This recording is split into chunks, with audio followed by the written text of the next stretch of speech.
A guerra no norte está ganhando força. Barcos de ataque lançaram foguetes que atingiram áreas profundas em Israel. E as forças de defesa de Israel, IDF, estão intensificando seus próprios ataques contra posições do Hezbollah em todo o Líbano. Isso aconteceu após o assassinato de vários dos principais comandantes de campo do Hezbollah em um ataque aéreo que atingiu um encontro de comandantes da força em um local estratégico no Líbano, no bairro 16 de Beirute. Um importante agente do Hezbollah foi eliminado em um ataque das Forças de Defesa de Israel, IDF. Em resposta, o Hezbollah lançou um forte bombardeio no norte de Israel, com foguetes atingindo áreas civis, incluindo um celeiro na Baixa Galileia. As IDF estão agora se preparando para um possível grande ataque do Hezbollah. Na faixa de Gaza, a Força Aérea de Israel atacou cerca de 20 alvos nas últimas 24 horas e terroristas do Hamas foram eliminados após roubarem um caminhão. Além disso, houve disparos vindos da direção do Iraque, mas as ameaças foram interceptadas antes de entrar em Israel. A situação continua tensa no 352 dia da guerra contra o Hamas, Hezbollah e seus aliados, liderados pelo Irã. O Iraque e a Síria entraram em foco recentemente. E antes de começar, não se esqueça de se inscrever para não perder os próximos relatórios do Boots on the Ground. Na sexta-feira, as Forças de Defesa de Israel, IDF, realizaram uma operação inédita em plena luz do dia para eliminar alguns dos terroristas mais perigosos que ameaçavam Israel. Segundo o El Jazeera, 4 mísseis atingiram um prédio em Beirute, Líbano, onde mais de 20 comandantes do Hezbollah estavam reunidos.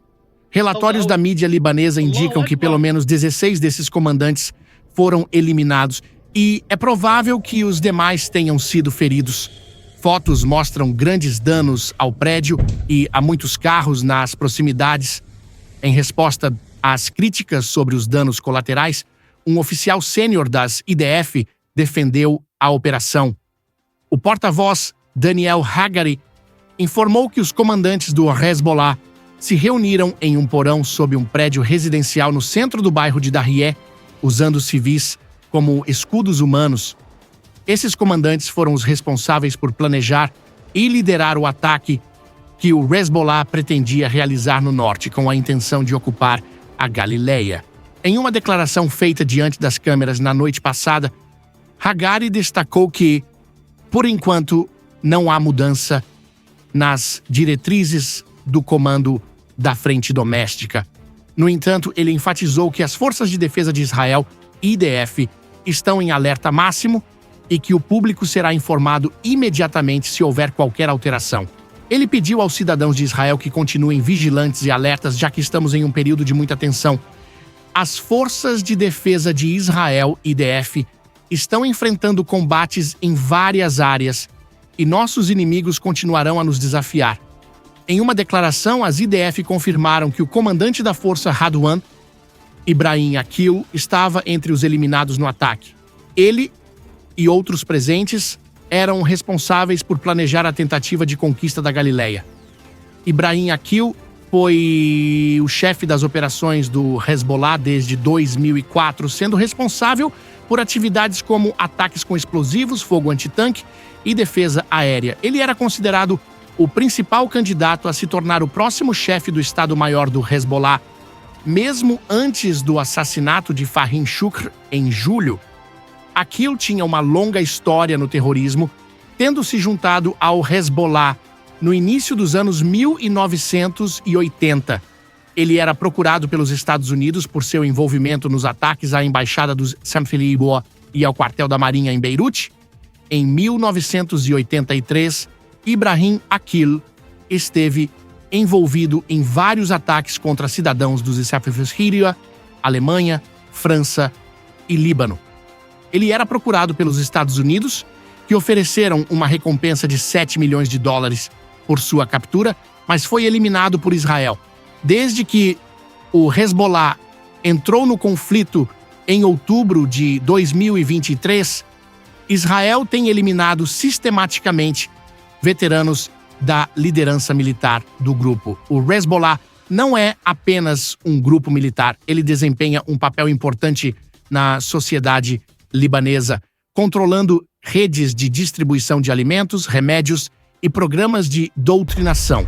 Sua influência no governo libanês torna difícil separá-lo do resto da sociedade. Apesar disso, o recente ataque a uma reunião de comandantes seniores da Força Radwan mostrou que operações precisas são possíveis.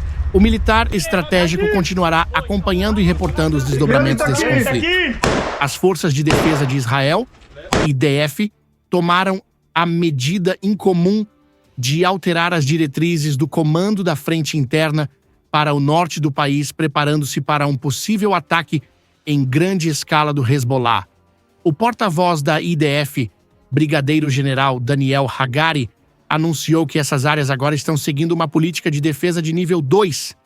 Isso significa que atividades educacionais e trabalhos só poderão ser realizados perto de áreas protegidas e reuniões públicas serão limitadas a 30 pessoas ou menos. Ele também alertou que é possível que foguetes e outras ameaças sejam lançados contra o país em breve. De fato, pouco antes das 5 horas, um alarme soou em várias áreas do norte. As comunidades no norte de Israel sofreram um intenso bombardeio que durou mais de 1 hora, com mais de 110 foguetes disparados em 4 ondas. Embora a maioria tenha sido interceptada, explosões foram ouvidas em Akko, Kiryat Shimona e Naharia. Os alvos dos ataques incluíram a base aérea de Ramat David e as instalações da empresa de defesa Rafael. Tragicamente, um menino morreu e outros 4 ficaram feridos em um acidente de carro enquanto buscavam abrigo. Além disso, houve feridos em outras áreas e muitos ficaram em choque. Os socorristas do Magen David Adom, a maior organização de atendimento médico de emergência em Israel, foram os primeiros a chegar ao local, prontos para cuidar das vítimas. Agora, voltando às notícias sobre a faixa de Gaza, as operações militares continuam de forma regular, com base em informações de inteligência. No fim de semana, as Forças de Defesa de Israel, IDF, eliminaram Muhammad Mansour, um importante membro do Hamas que ajudava o grupo a adquirir tecnologia para combate. Além dele, dezenas de outros terroristas do Hamas também foram eliminados. As brigadas de combate Givati e Nahal, junto com outras unidades, estiveram ocupadas capturando grandes estoques de armas e munições. Os terroristas do Hamas estão se tornando mais desesperados à medida que suas forças e suprimentos diminuem. O porta-voz da IDF, contra-almirante Daniel Hagari, informou que após o assassinato de sequestradores, uma força da Divisão 62 identificou e eliminou 2 terroristas que saíram de um túnel no campo de refugiados de El Sultan, em Rafah. Durante a investigação, as IDF encontraram DNA e itens pertencentes aos terroristas que estavam relacionados ao assassinato de 6 sequestrados. As IDF estão comprometidas em perseguir todos os responsáveis por esse crime e continuarão a luta para desmantelar o braço militar do Hamas, sem esquecer os reféns e se esforçando para trazê-los de volta para casa.